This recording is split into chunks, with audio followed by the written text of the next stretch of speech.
I'm Jamie Romaezi. My business is Jamie Romaezi Photography, and I am a posed newborn and family photographer. I'm Blaire. I own Second Half Photography, and I am a lifestyle newborn and family photographer, and I also specialize in schools. Oh, great. I'm Justine. I'm the owner of Flutter and Shutter Photography, and I specialize in kids, babies, families, and I also do post like Jamie does. And then we are organizing a fundraiser mini session. This is our 9th year doing this together, just to support nonprofit organizations. This year's nonprofit organization that we are benefiting is Upside Down Moments. They are a foster-based organization that supports Loudoun youth. Okay, and how did you get into this? Where did this idea come from? It sort of kind of became a ground-up effort. It initially started with Blaire and I. We were both moms, photographers, had preemies, and then Blaire introduced me to Justine, and eventually we all became Preemie mamas. Yeah. together, and we were both volunteering for the March of Dimes and fundraising for the March of Dimes.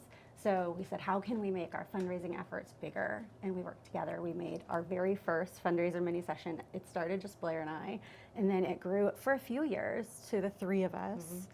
And then we decided, let's make this something that benefits a smaller, more local organization.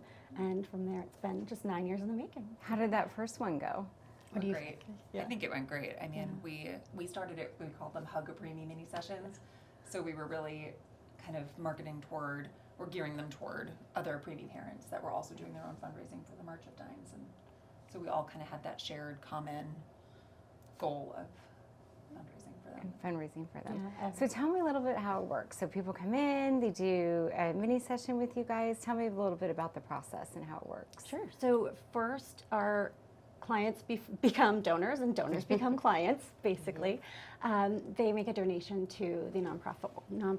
First, they make a donation to the nonprofit organization, and from there, in their thank you message for their donation, they receive a link to sign up for a mini session. And they receive, we basically donate our time for the evening. Okay. They receive a 15-minute mini session, and at the end of their session, they get to select 2 digital images from that to keep for themselves. They can add to that collection, of course. And from there, it really is just a nice day where we can bring in a solid amount of fundraising for a nonprofit and usually fund something pretty significant for them.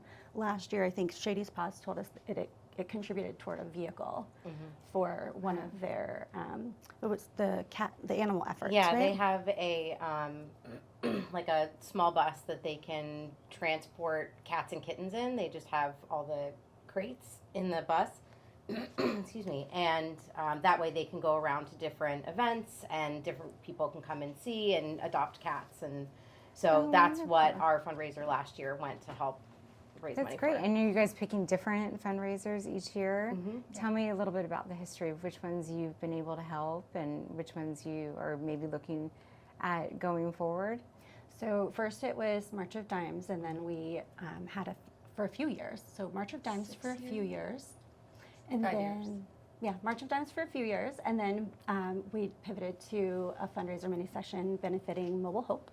Okay. They were our first local nonprofit. I that love we Mobile picked. Hope. I've So done a do lot of we. work with Mobile Hope. Yeah, Yeah. so do we. And then the following year it was Beat the Odds Loudoun, which is a legal-based scholarship fund. Okay. Last year was Shady's Paws Animal Rescue, and this year is Upside Down Moments. So the last few years, we were actually encouraging our clients to vote and nominate their favorite nonprofit. So you could have a better idea of which direction Yeah, just get a to better go scope, 'cause in. there's so, I mean, this county is just full of people that are doing amazing things, and it's not Yeah. possible for us to know everything, so it was cool to get, people to kind of nominate their favorite nonprofits. Yeah, and maybe something you hadn't heard of before. Yeah, exactly. And, And if nothing else, it gets other people's eyes on them, so. Yeah. So you said last year went towards a car. Are there any other special stories of that this money's been able to help, and how rewarding was that? Yeah, it feels great. That's the most significant story that we've gotten so far. When we started, March of Dimes is such a huge organization, and I had been fundraising for March of Dimes for a significant period of time. So I personally was fundraising a lot, and it doubled what I was able to fundraise initially. Wow, so it's a pretty big impact. And when it's not attached to anything, it just goes straight to them. They make their own decisions, and we get a big thank you at the end. They're very appreciative. Yeah. But the vehicle was the biggest one. Well, and I That's a think big one. Beat the Odds also, because the organization itself gives money to students who have overcome significant hardship in order to graduate high school. And so each of those kids, I mean, we don't know which kid our donations or our clients' donations directly went to support, but all of those kids, every single one of them every year has amazing stories. And it's open to the public, so you can go and hear their story and watch them receive their scholarship, which is pretty amazing. Yeah, that's awesome. So it's a pretty big event. How many people are you guys expecting this year? It's actually pretty limited what we release. We each release 5 mini sessions. So Okay. it's 15 sessions total. Whereas Oh, nice. we would be able to do 5 individually. It's nice to be able to then take that, make it a little bit of a conglomerate, and offer more within that short period of time. Yeah. So you guys all shoot at the same time, the same location. How does that work? We do. Well, Yeah. usually we pick a location like Claude Moore, which is where we're doing it this year, which is a pretty big area, so that we can all shoot in our own style, in our own way, and we're not in each other's way as well. So we can all split off and meet with our clients and each give our clients an individualized experience. Yeah. Tell me a little bit about how each of you got into photography. Blaire, we can start with you and kind of go down the line if you want. Sure. Tell me a little bit about your story. So my grandpa was actually a photographer, so I started as the first grandchild and always had a camera in my face, and then I was really into those like little film cameras you could get at Yes. Walgreens, remember? And then you take the film and drop it off and wait Yes. a week. I was just explaining to my kids the other day what film was. Yeah, we weren't always able to like touch the Yes. screen and scroll through them. And how many exposures were on film. Oh, And yeah. So You that's had all to we took, buy maybe it for like based a on month. on the ISO, right? You had to like pick the right disposable camera. Yes. So that's how I started, and then I needed something when Izzy was born. She was 7 weeks early, and I wasn't ready to leave her and go back to work because she was only 3 pounds, and so I needed something that would allow me some flexibility.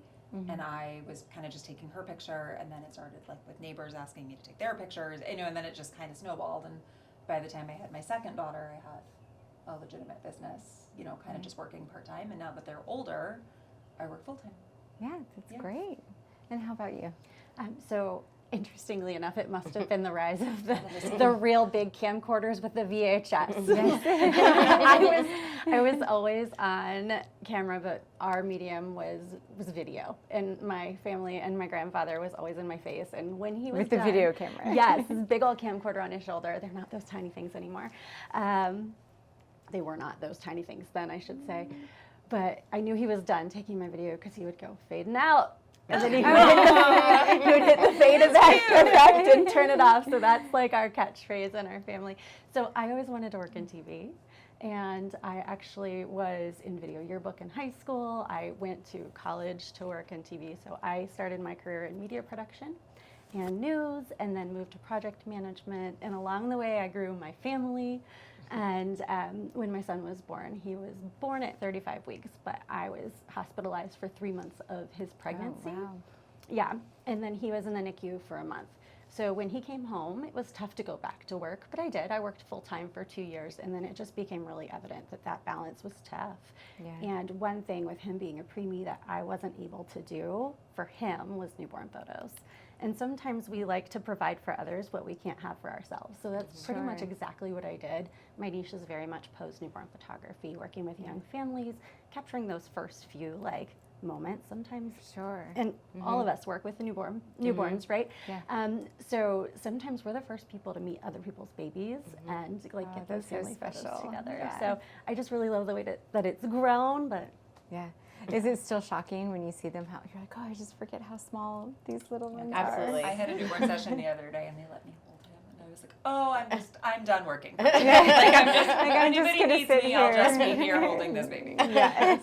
And Blaire is more of a lifestyle photographer. Justine and I are both post, so we hold babies the whole time. And the instant that you I pick don't them get to up, hold them the whole time. I know. Yeah. My thing is, do I have to give them back? right? Can I just put them in my camera bag? And I'll borrow your car seat, let you get some It's gonna be sleep. fine. It's fine. You know, I give all the babies back so far. I've not Yep. kept any. This is how rumors get started. But they know where to look now. Exactly. Not me. I give them all back. But so for me, the biggest thing is my son was 5 pounds 3 ounces when he was born, and I've definitely met a couple of 5-pounder tinies in the studio. So when I pick up a baby that's the same birth weight that was my son, you never really forget what that feels like, and you're like, Sure. oh, it's so small. Yeah, it brings you right back. So small. Yes. Yeah. Yeah. Because I know both of yours were so tiny, but hopefully we don't have any 3-pounders at your I sessions. have not had a 3-pounder. Should not. Yeah. Should not. How about you, Justine? How did you get into photography? So my dad was always taking pictures as a kid. He's not a photographer by trade, but he just really loved taking pictures. And so I always loved looking at his pictures, and we would always go through photo albums. And so I kind of developed a love for pictures then. And an appreciation for how important photography is, because at some point pictures are all you have left, which I say a lot, and I know that it's morbid, but it's also very true. And I know how appreciative people are when you have those pictures. Yeah, it's part of your legacy. Absolutely. Yeah. Absolutely. And so I always loved it, but I went into psychology and I loved that too. I love working with kids. I love working with teenagers. And then my daughter, my third, was born early. She was only 34 weeks and she was 4 pounds 12 ounces, so she was teeny tiny. And I had been taking pictures part-time for my my third child. Sorry, my fourth was my preemie. When you have a lot, you get confused on Yeah. Your third details. daughter. Yeah, my Fourth child, third but daughter. My third daughter. Well, Nope. Let's start over. okay, start over. When my third child was born, I fell in love with newborn photography. This is kind of when Ann Getty's was really big, and Yes. I thought, how hard can that be? You know, you just lay a baby on a blanket and take Yes. a picture. Put God, it in it's a so hard. bucket. Yeah. Yeah, I learned I very tried what quickly that they do it's for like an hour and was like, nope. yeah. I mean, I learned very quickly that it's much harder than just laying a baby on a blanket and taking pictures. But I fell in love with it, and I fell in love with editing and the whole thing. And so I was kind of doing it on the side for a while, and then when my fourth child was born, she was born at 34 weeks at 4 pounds 12 ounces, and so that was the beginning of my preemie mama journey. And luckily I had these two to help me kind of guide me through the NICU process. Because they had been there. They had been Yeah. there, and they both were there when she was born, and Blaire came and took pictures in the NICU, and, you know, so, and Jamie did too. We both took birth photos. Yeah, and I know That's how they we took met birth her. photos. No, we met at the conference. We met Ashley. Yes, were yes, there that's for how you met Ashley's Ashley. birth. Yes, we met The whole Ashley way like there. before That was most of the fun. rest of the world. That's true. And so when she came home, I knew that I wasn't ready to do anything else. I just wanted to be able to be home and be with her, and so I stayed home, and I've been a business since 2014, but really in 2016 is when I decided to go full time. Full time. Mm-hmm. That's amazing. You guys all have like a similar path and different in some Right. ways too. So tell me a little bit more about how this idea came together. So you guys were all preemie fix her hair moms, really? photographers. Yes. It's driving me nuts. Yeah. There we go. That's a good friend. That's a good friend right there. Like, I can see it. I didn't touch it in the last question. Yes. I might have made it worse.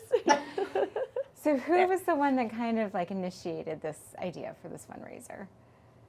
Does it all kind of come together? Or? I think it kind of came together really just organically, which I see you looking at it. No, it's done. I'm looking at you because you're Um, talking. I think that's kind of what makes it kind of magical is just that, like, I was fundraising for the March of Dimes separately, and Jamie was fundraising for the March of Dimes separately, and then we were doing the walk together and like doing these things together but separately. Yeah. You know, like the same parallel I remember sort of path. I texted her one day, Blaire. I texted Blaire one day, and I was like, I have an idea. Can you come over? How can we do so? Literally, she brought her 2 girls, and I think it's the Yeah. first time our kids met. And they played in my basement, and we talked through, and I was like, how would this even work logistically? And it was even before, like, how do you take 2 businesses and combine them into one thing for one cause and not make it look separate. We really wanted the community element Right. to be there. We wanted to look unified. And so we did that. It was before a lot of the like client management systems were out and things like that in photography. That's really changed the game for how we can present ourselves over the last few years as three who are one now. Right. So we had to work through those logistics, and hopefully we made it seamless for everybody to just go to one landing page. One spot. Yeah. That like was one not- shared yeah. contract. Like we just kind of just. And I think at first it was literally, it was 3 different rows of all the same Yeah, it wasn't time. Wufoo. It was just was a how form. much, like yeah. It was a form that our clients filled out. Yeah. So now it's more of a, you can make a donation to this organization. You got links to You've got it a sign little up. bit more streamlined. We've grown in Yeah. that. But most of our conversation was not, do we do this together? It was, How do we do this? do we do this Because you knew together? you were going to do it. You just needed to get Yes. the how. Yeah, and Right. it's really interesting because you could be competitive even in that. You could like look at it and say, okay, you've got 5 sessions booked in the first 30 minutes and I don't have any. But really it's more like, yay, we've raised this Yeah. amount of money so Yeah. far, so fast. And they're all going to book because it's such a great thing that we get to do together. Yeah. And you're not competitive about who gets what, how many sessions or whatever, as long as it's going to a good cause. Right. That's I've- amazing. There's so much trust here too that like I would rather a client book with one of them and we are raising this money for these nonprofits because that's the whole point of them. Like, Right. you know, there's Yeah, a in lot of this- trust and respect. Yeah, Absolutely. it's not my client, your client. I actually have had clients book with each of you. Yeah, I have too. Yeah. Yeah. And it's mostly just about Collaborating Doing together and something. focus on that bigger picture. Yeah. So you guys have been doing this for, you said 9 Nine. years? 9 years? this Yeah. is our 9th year. Where do you see it all going? To year number 10. Are you increasing the sessions each year and kind of making it bigger, or? No, we've Kinda I think happy this with works where you're for at. us. Yeah. Yeah. It's a nice little formula. What we have done in years past is if we book all 5 and somebody comes in and they're like, oh gosh, I really missed it, we can sometimes add one on the very beginning. But it's a nice little formula that works for us. So growing it to like 10 or 20, that might be to a point of overwhelm. Sure. And when we started this, and Blaire and I and Justine and I have also volunteered with other nonprofits as well. So something that we've said to each other along the way is you can only give what you have. And Right. that's pretty huge. So to burn ourselves out with an effort in a way that it negatively does impact our business is something that we're also really aware of. Like we want to give and we want to give what we have, but Yeah. donating that one evening works really well so far. That's good. And when is the one evening, and do you guys have sessions left? Are you guys booked out? How are people finding out about it? We actually do have sessions left, which is so fun. The one evening is June 22nd. So Okay. this year, relatively soon. We do always have a rain date as well. That's part of our structure and what makes this work so well. We assign a rain date and we ask our clients to also hold the next day. So the rain date this year is June 23rd because in our area it does rain a lot. It does. Indeed. And out of the blue, like last night, it's Yep. like, what is happening? Yes. Tornado. So yes, June 22nd with a rain date of June 23rd is when the mini sessions are for this year. Okay. And how are people finding out about them? I know I've seen it on Oh, good. Facebook and Instagram. So what are you guys using? What tools are you using to push this out? And this is more just advice for other people that might have a foundation like yours that wants to get more people in and do bigger donations. What platform are you guys using and what's working for you? So this year we are working directly with Upside Down Moments and the fundraising. This year we're working with Upside Down Moments and the donations go directly to them. So all donations are tax deductible and that is one thing that benefits the individual clients and donors.